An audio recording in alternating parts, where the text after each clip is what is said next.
Welcome students. Myself Sachin Pawar. I am working in Rahesh Shikshan Samsthas Anna Saheb Avte College Manchar since from 10 years. Today we are discussing chapter number 11, enhancement of food production. Already in previous lecture we will discuss about the plant breeding technique, objectives, the steps involved in plant breeding technique, and then the next part is the plant tissue culture in very brief. Today we are going to discuss 11.4 single cell protein, that is the SCP. First we are going to be focused on the word protein. Protein are the long polypeptide chain of amino acids which are required, which is the main essential constituent or the nutrient which are required to our body for various functions. For example, the synthesis of enzymes or the hormones, or many sports person or the many workers or the many peoples, they are suffering from the various type of the deficiencies which are nutrient deficiencies, vitamin deficiencies, or the other many mineral deficiencies. Today we are discussing the SCP, that is a single cell protein, the protein which are prepared by using the microorganisms. Various types of microorganisms are useful for the production of the single cell protein. The first point is, what is the need of single cell protein? The first point, which is related to the population. We know all over the world the population is increased day by day. The population of plants, animals, or the humans, it grows at very fast rate. But the availability of food is very less, is not as sufficient to meet this increasing the population. And there is another problem is there, the many people, they are transferring from vegetarian to the non-vegetarian, and the animal farming is also increasing day by day. What happened to the animal farming? The animals which are used for meat purpose, which are used for various protein purpose or nutrient purpose, we can consume it as a food. But the animal which are used, the feed, it is not a nutritious. This is the general type of feed they use for animal farming. If we are providing the protein obtained from this single cell protein, the quality as well as quantity of the animal farming or the meat or the other products are also get increased. Then this is the point related to the population. We need the protein or other macronutrients or the essential nutrients for our normal growth and the development of the human body. Then the animal farming, we are just seen what is the relation to the animal farming. Animal farming also need the nutritious feed for their growth. We see the commercial view towards the animal farming, because they also provide the proper food to the increasing population. Then another term is a protein malnutrition, which is similar to the food malnutrition. ज्याला आपण कुपोषण म्हणतो किंवा भूकमारी असं म्हणतो, की जे जागतिक लेवलला असणारी मोठी समस्या आहे, food malnutrition or protein nutrition. The food is sufficient, but it is not a nutritious. It not contain that much of amount of the nutrition. For example, protein, minerals, vitamins, or other elements like calcium, iron, etc. And this is the major problem in all over the world and it is not the problem of developed countries. It is also even present in under developing countries also, the protein malnutrition. Many peoples, they consume as an additional substance along with their primary food or many other nutrients along with this powder, with the help of the capsules or any material they can consume to fulfill the demand of the protein. Then because of this protein malnutrition, the nutrient deficiencies there. Many peoples, they are suffering from the various type of nutrient deficiencies. For example, vitamin A deficiency is suffering from the loss of vision, vitamin B1 from berry, calcium, bone and tooth decay, iron, anemia deficiency, vitamin C, scurvy, vitamin D, rickets, and iodine. Due to the deficiency of iodine, the goiter disease is there in humans. These are the some problems which are related to the SCP, and that's why one of the best alternative to provide the proper nutrition is SCP, that is a single cell protein, SCP. Then we see the definition of SCP. What is SCP? SCP, the any microbial biomass, any microbial biomass produced by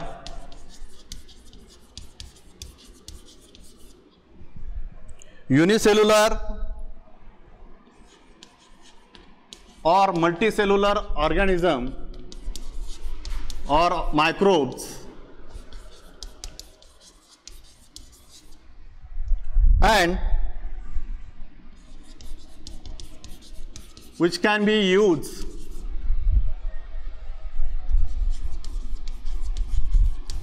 food for humans and feed additives is known as SCP or single cell protein. We again revise this definition. It is a microbial biomass. The biomass which are produced by using the different types of microorganisms. These microorganisms may be algae, fungi, yeast or bacteria. These are the some examples of this organism, or many other organisms are also used in the production of SCP. This is the definition, and which can be used as food for human and feed for the animals or animal farming also, according to the need of the animal or humans. The raw material used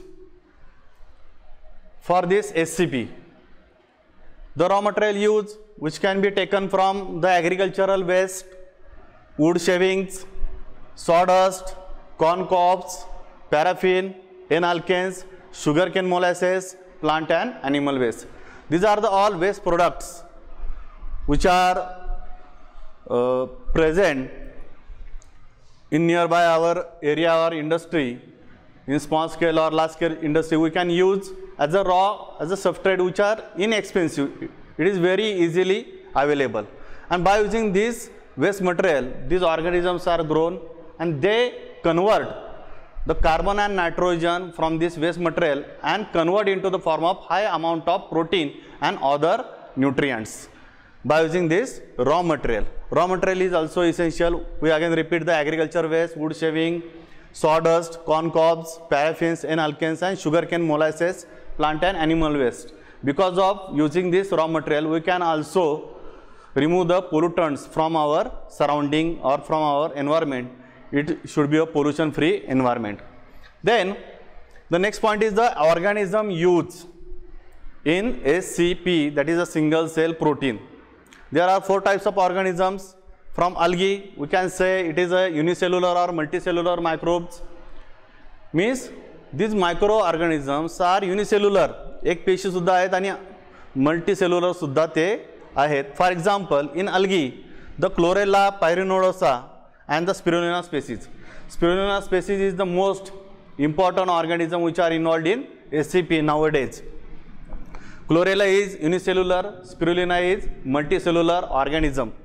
Then the next organism is a fungi, Aspergillus niger and Trichoderma viridis. These are the 2 organisms related to the fungi which are involved in SCP. Then the yeast, we know it is also called as the baker's yeast. It is also useful in the various fermentation process or industries, that is the Saccharomyces cerevisiae and Candida utilis. These are the 2 yeast products. Organisms are involved in the process of single cell protein. Then the bacteria. Methylophilus and Methylotropous. This bacteria, we know what is the size of bacteria. We are said as microbes. Those organisms which cannot be seen our naked eyes, we are called as the microbes. And bacteria, the size of bacteria, but it is the valuable bacteria. It produces the lots of protein in a very short duration. We see the example of Methylophilus bacteria later on. Then the Bacillus megastereum. Bacillus megastereum is the another bacterium which are used in the production of SCP. First, we again repeat same point, the definition of SCP, then the raw material used for SCP and the organism used for SCP. The question is, define SCP or define single cell protein or explain SCP. Then the raw material used for SCP and the organism used. This question is for CET purpose or NEET purpose objectives, which type of algae are involved or used in the production of SCP. Later on we discuss about the advantages of single cell protein. Which are the advantages of single cell protein? The organism used, the various type of organism used in single cell production. Now we are taken the one example which is the most valuable example or significant example to show what is the output of the microorganism in the production of single cell protein. The example is a 250 kilogram of cow. What is the weight of cow? 250 kilogram cow, which produces 200 gram protein per day.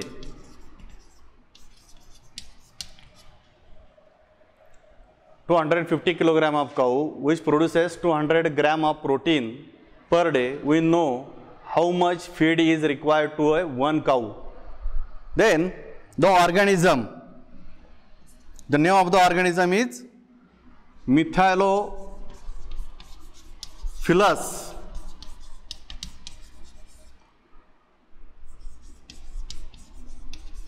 Methylotropous, the bacterium. When we culture this bacterium, Methylophilus and Methylotropous,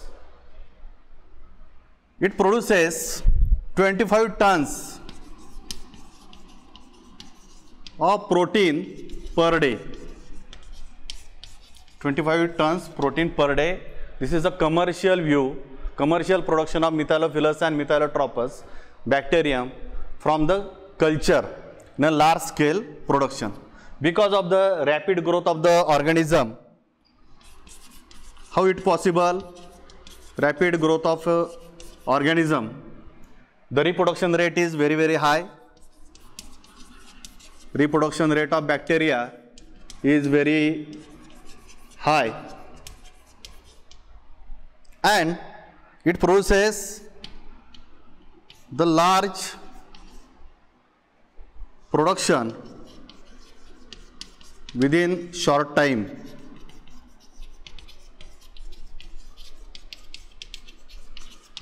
Or it produces high amount of the protein within a short time. This is the difference. The cow, the weight of the cow is 250 kilogram and it produces only the 200 gram of protein with the help of their meat or dairy products.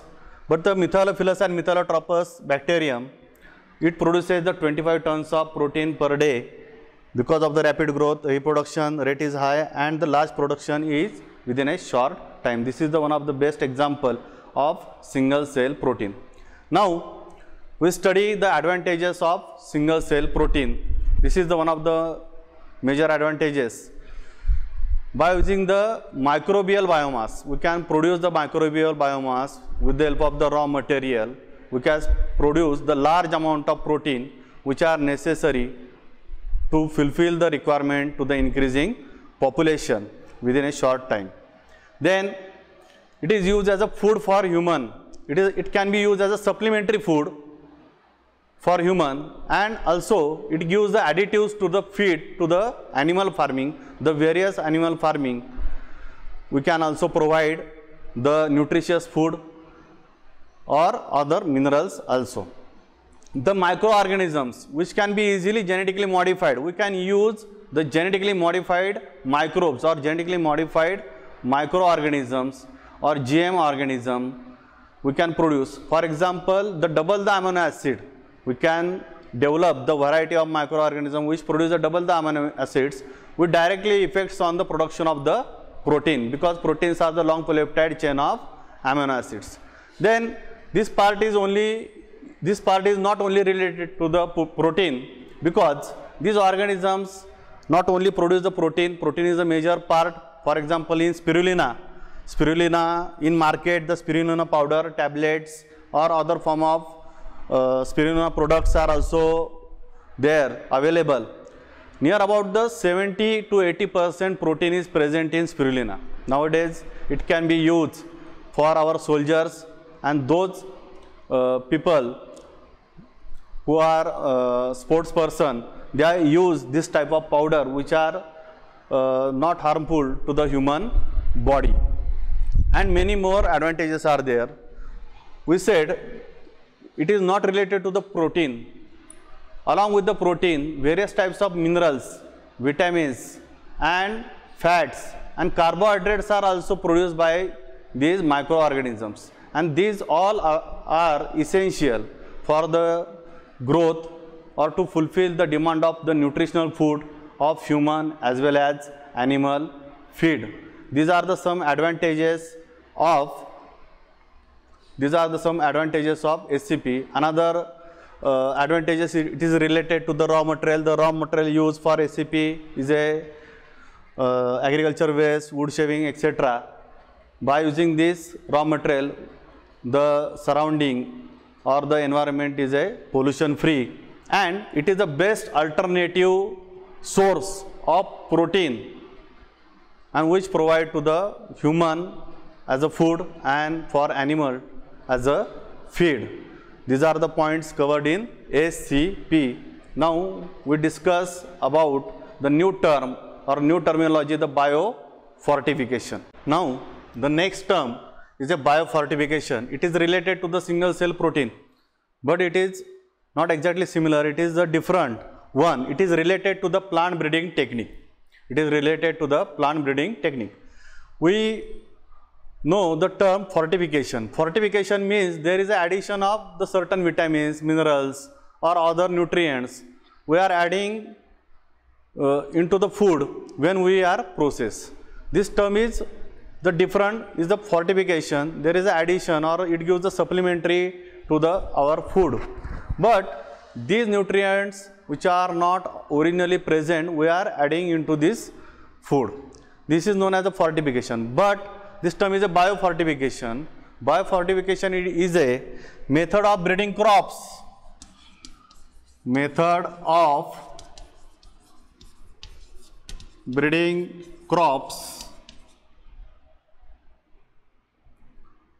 For increasing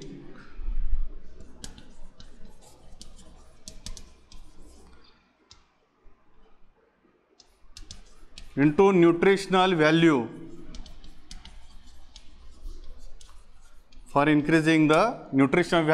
in a particular crop.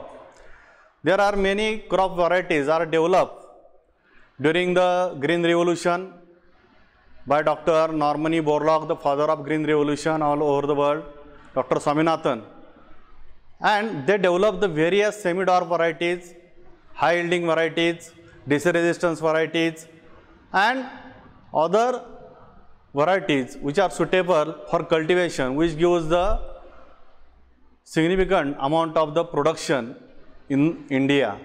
This concept is known as the Green Revolution. In biofortification, we have to improve the crop varieties into its nutritional value. Means the staple crops like wheat, jowar, maize, rice, these are the general varieties without the nutrition.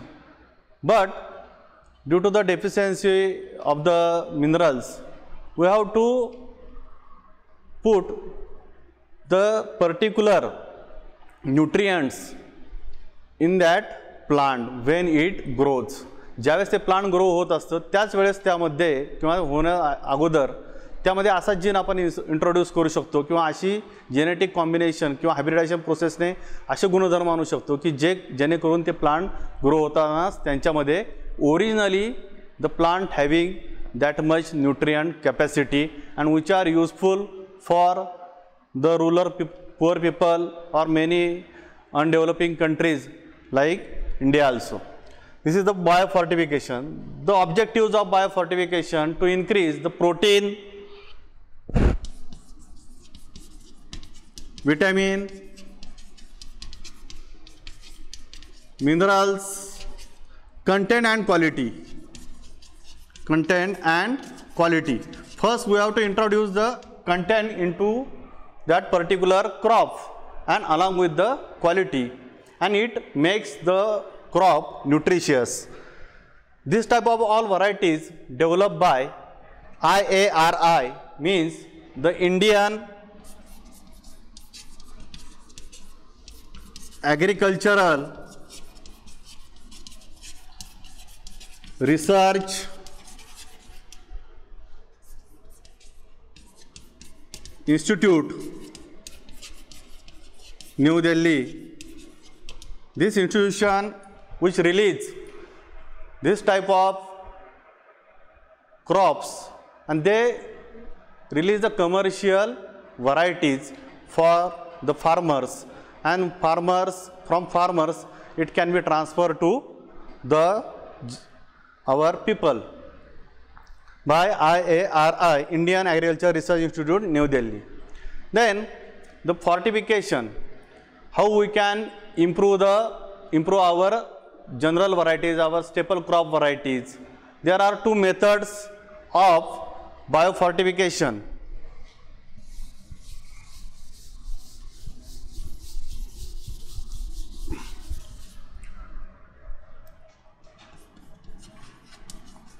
Two methods of biofortification. First is by selection breeding.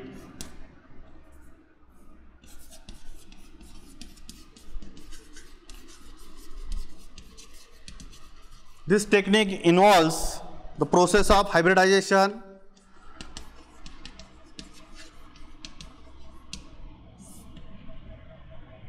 hybridization means there is a crossing of two selected parents which are genetically differing from each other, and the progeny obtained during this cross is known as hybrid. Hybrid is the heterosis, we can also say it as heterosis, which is the superiority of the hybrid over their parents. Means we have to select. Selective breeding means we have to select or screening or searching the plant with a nutritional quality. For example, suppose we are taking one variety with high nutrient capacity variety cross with high yielding variety. The one variety which consists of the various types of nutrients present and the one variety which gives the high yield, the progeny obtained which are known as the hybrid. This hybrid is with high nutrients, along with also produce high yield. By using this method, selective breeding, the selection is important, then crossing, that is the hybridization process is important, and then the variety is developed. First the hybrid variety, that is the F1, then F1 again selfing with F1 to maintain a pure line. It produces the homogeneous, or all the crops get synchronized, and then develop this variety by IARI, that is the Indian Agricultural Research Institute, New Delhi. That is IARI develop this type of varieties. Then another method is done by the genetic modification. We can produce the transgenic plants, or with the help of rDNA technology,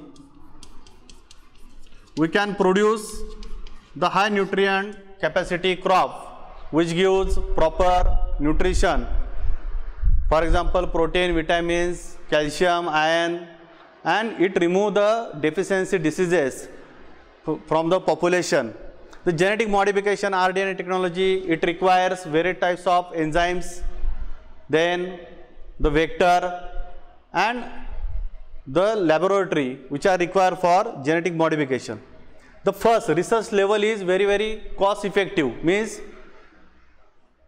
it is not a cheap, it is a difficult process. Many researcher, workers, students are involved in the process of this developing the new varieties. At primary level, at research level, it is a cost effective, but after the research, the variety released with the help of the farmers, and it can be easily available, all the nutritional or the biofortified crops to all people. This is the achievement of biofortification. Then we see some examples of crop which are obtained from this selective breeding. This is the example hybrid maize or fortified maize, which consists of the double quantity of amino acid. The amino acid name is lysine and tryptophan. These amino acids are essential for our body. Hybrid maize, double quantity of amino acid, lysine and tryptophan. Then second, the Atlas 66, the new variety of wheat. Atlas 66 he variety wheat ची आहे, which consists of the high protein content, which is again developed by selective breeding. High protein content variety of wheat. Then iron fortified rice, the rice with a rich in iron, which are 5 times more iron present in this variety. Then vitamin A enriched plants, carrots, spinach, pumpkin. Then vitamin C, bitter gourd, batua, mustard, tomato. Iron and calcium enriched spinach. We know the spinach, it consists of the more iron and calcium. Protein enriched beans and garden peas. These are the varieties which are developed as a biofortified crops with a nutritional qualities. Then next example is a genetic modification, the fortified crops made by genetic modification or with the help of rDNA technology. One of the best example is a golden rice.